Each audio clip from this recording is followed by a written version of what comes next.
आज मैं आप सभी के साथ एक ऐसी ट्रिक शेयर करने जा रही हूँ जो आपको काफ़ी ज़्यादा पसंद आएगी। दोस्तों, सर्दियों के टाइम में ना बहुत ज़्यादा हमारे घर में जो ऊनी कपड़े होते हैं, मैले बहुत होते हैं। भारी से भारी कंबल जो होते हैं, इनको तो क्लीन करना बहुत मुश्किल होता है। और जब धूप नहीं निकलती है तो उस टाइम पे अगर कंबल और भारी से भारी शॉल वगैरह जो होते हैं तो वो गंदे हो जाते हैं, तो उनको हम क्लीन कैसे करें। और धूप भी नहीं निकलती है तो इसकी बहुत सारी टेंशनें ऐसी रहती हैं। तो देखिए, सबसे पहले मैं आपको यहाँ पर दिखा रही हूँ जो मेरे पास कंबल है क्लीनिंग करने के लिए।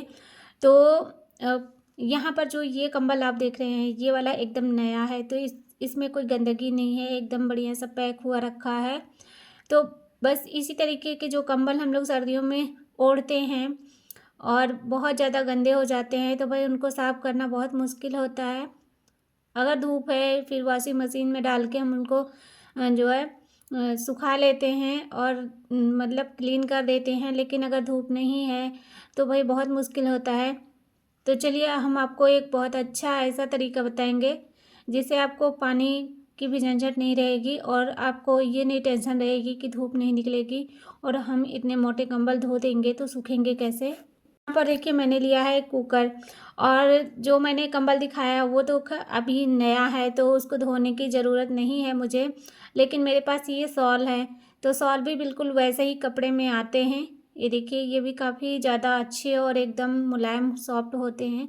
तो इस तरह का शॉल ही मेरे पास जो है, तो गंदा था काफ़ी, मैंने सोचा कि चलो मैं इसी की क्लीनिंग कर लेती हूँ। साथ ही आप लोगों के साथ ये आइडिया भी शेयर कर दूँगी। तो यहाँ पर देखिए, ये शॉल जो है ना बहुत गंदा है। और पहले तो हमें क्या करना है, इस तरह से अपने बिस्तर के ऊपर या फिर आप ज़मीन पर कोई चादर वगैरह डालकर इस तरह से जिस कपड़े को साफ़ करना है उसको ले लीजिए। तो यहाँ पर मैंने शॉल लिया है और फिर मैं इसको पूरा अच्छे तरीके से फैला दी हूँ। और इसके बाद क्या करना है, हमने एक कटोरी लिया है और दूसरी जो चीज़ है ये है बेकिंग पाउडर। तो हमें जो है 1-2 चम्मच के हिसाब से मुझे निकालना है इसमें। तो जैसे कि आप कंबल को क्लीन करने वाली हैं तो उसके लिए आप थोड़ा ज़्यादा मात्रा में सब चीज़ों को लीजिए। तो मैं शॉल की क्लीनिंग करने जा रही हूँ, इसलिए मैं इसकी मात्रा इसी हिसाब से रख रही हूँ। इसके बाद दूसरी जो चीज़ है वो है पाउडर, टेल्कम पाउडर, जो भी पॉन्ड्स का हो या फिर कोई भी हो तो आप उसे ले सकती हैं। तो बराबर मात्रा में दोनों चीज़ को मैंने लेकर और इसे मिक्स कर दिया है। तो देखिए, जो बेकिंग पाउडर होता है ये गंदगी को बहुत अच्छे से क्लीन करने का काम करेगा। और जो पाउडर डाला है, पाउडर से बहुत ही प्यारी सी खुशबू बन जाती है हमारे कपड़ों के अंदर।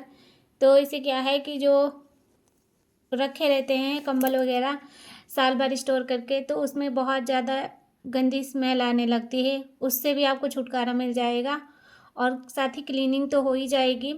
तो बस हमें लेना है एक चाय छानने वाली छन्नी और उस पर इस तरीके से रख लेना है, बेकिंग सोडा और पाउडर को मिक्स करके डाल दीजिए। और फिर इस तरीके से देखिए, पूरा छन्नी को हल्के हाथों से इस तरीके से हिलाना है और पूरे में इसको इस तरह से गिरा देना है, यानी पूरा झाड़ देना है। पूरे में अच्छे तरीके से झाड़ दीजिए। इसके बाद देखिए, हमें क्या करना है, इस तरीके से मैंने पूरा अच्छे तरीके से झाड़ दिया है। अब कोई भी आप रुमाल ले लीजिए या कोई कपड़ा ले लीजिए।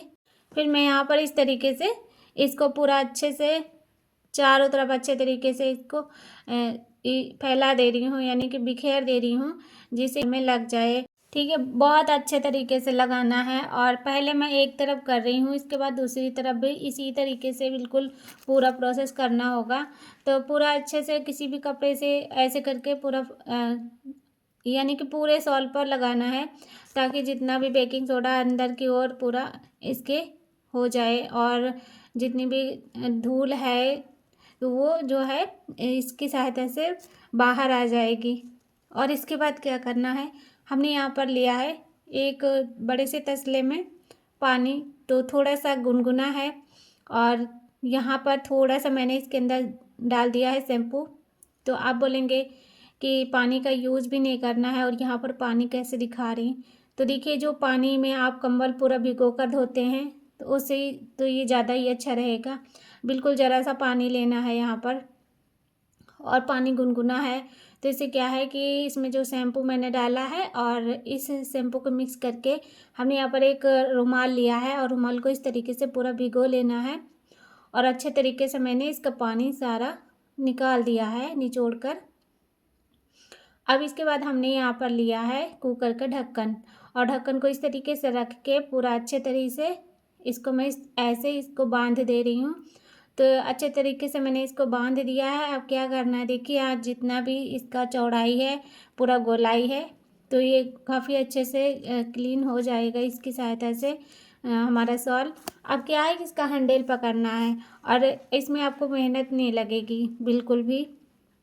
बस आप बैठे बैठे ऐसे करके इस तरीके से कुकर का ढक्कन पूरे पे चलाते जाइए। ध्यान रखिएगा आपको उल्टे साइड ज़्यादातर करना है ये काम, सीधे साइड भी करिए लेकिन आप उल्टे साइड में करेंगे तो जितना भी रोयां हैं इसका ऊपर के साइड में ये पूरा ओपन हो जाते हैं, तो जिससे कि जितना भी इसके अंदर धूल मिट्टी हो जाती है, तो ऐसे करके जब ऊपर की साइड में हम कुकर के ढक्कन से रगड़ेंगे तो जितना भी धूल मिट्टी है ना इसी कपड़े में निकल जाती है। तो आप देखिएगा, अभी आपको दिखाऊंगी जैसे मैंने 2-3 बार इसको रगड़ा है तो बस इतने में ही कितना गंदा था, तो सारी की धूल मिट्टी इसके अंदर निकल जा रही है। तो इससे क्या है कि हमें बहुत सारे फ़ायदे होंगे कि भाई हमें बहुत ज़्यादा भारी काम नहीं करना पड़ेगा और हमारा काम भी आसान हो जाएगा। अब इसे धूप में भी नहीं डालना है, आप हल्का सा पंखा चला दीजिए और उसके नीचे इस तरह से पूरा फैला के रख देना है कंबल को, शॉल को, तो फिर वो सूख जाएगा।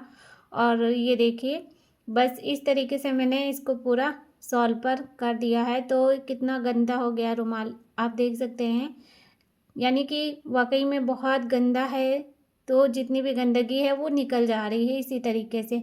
तो बस 2-4 बार इस तरीके से करना है और बहुत अच्छा से हमारा ये कपड़ा साफ़ हो जाता है। फिर से मैंने रुमाल को धो लिया है और धोने के बाद में वैसे ही फिर मैं इसको यहाँ पर गांठ लगा के अच्छे से इस पर लपेट दी हूँ कपड़े को, ताकि ये खुले ना, और टाइट करके बांधना है कि खुले ना, बार बार हमें इसको बांधने की ज़रूरत ना पड़े। और फिर से मैं इसको इसी तरीके से पूरा रगड़ दे रही हूँ जिससे कि इसमें की जो और भी धूल मिट्टी है वो निकल जाए। अब इसको मैं पलट दे रही हूँ जो मेरा शॉल है इस तरह से। अगर आप पूरा जगह नहीं है तो पूरा इस तरीके से फोल्ड कर कर भी ये काम कर सकते हैं, नहीं जगह है तो क्या हुआ, हम इस तरीके से अपना काम कर सकते हैं और बहुत जल्दी आपका काम भी हो जाएगा। तो भाई इस तरीके से मैं पूरा फोल्ड करके उल्टे साइड भी इसकी सफाई कर दे रही हूँ, ये देखिए। और आप अगर मशीन में धोएंगे तो बहुत झमेला रहता है, और भाई मशीन नहीं है और कुछ भी नहीं है तो भाई हमें हाथ से भी धोना पड़ता है, क्या करेंगे, तो मजबूरी है। लेकिन आप ऐसे अगर बीच बीच में अपने कंबल वगैरह की क्लीनिंग करते रहेंगे ना तो बहुत गंदे नहीं होते हैं और ज़्यादा आपको फिर मेहनत नहीं करनी पड़ेगी। अगर आपको ये आइडिया अच्छा लग रहा है तो आप एक बार अपना ज़रूर घर पे ट्राई करिएगा, बहुत अच्छे से सफाई हो जाती है। और बहुत सारे मैंने इसी तरह से बहुत बार कंबल वगैरह की क्लीनिंग की है, जब भी सर्दियाँ आती हैं तो ऐसे ही मैं सफाई करती हूँ कंबल की। जब बहुत गंदे हो जाएं, यानी आपको लगे कि हाँ नहीं अभी इससे काम नहीं चलेगा, तो हमें फिर धोना ही पड़ता है। लेकिन जब धूप रहे तब आप धो लीजिए कंबल वगैरह को, बाकी ज़्यादा सर्दी में आप कंबल वगैरह नहीं धोइए, नहीं तो सूखते नहीं हैं। तो बस ये देखिए बहुत अच्छे से ये एकदम क्लीन हो गई है शॉल, और जितनी भी गंदगी है इस कुकर के ढक्कन पे जो कपड़ा बांधा है उस पर लग चुकी है, आप देख रहे हैं। ये देखिए 2-3 बार इसी तरीके से करेंगे तो पूरा अच्छे से सॉफ्ट हो जाता है कपड़ा।